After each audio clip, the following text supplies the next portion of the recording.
Yan. Mozzarella cheese, cheddar cheese, and corn, and egg boiled.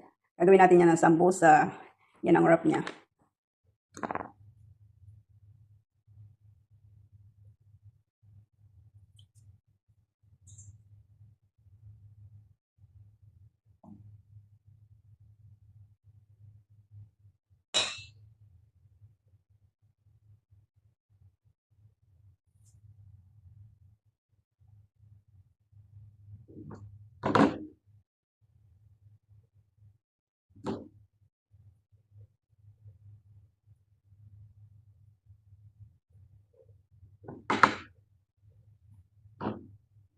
Dito talaga siya guys, ma-perfect.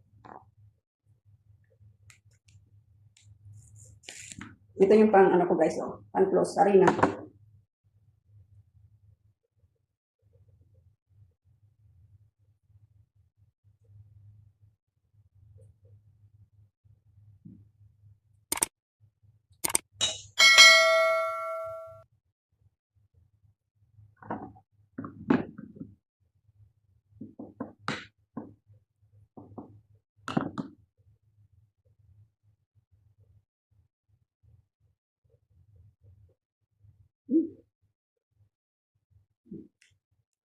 Hindi ko siya ma-perfect guys.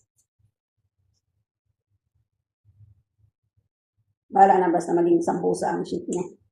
Basta maging triangle.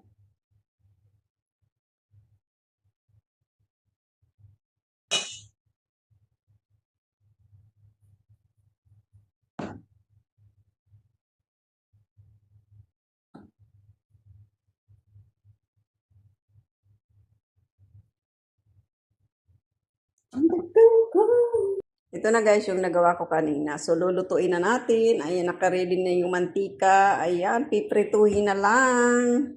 Ito na guys, nag-uumpisa na akong magprito. Ayan, ganyan ang pagprito guys. O, kay malapit na ang iftar. Ito na yung first batch at ayun ang second batch.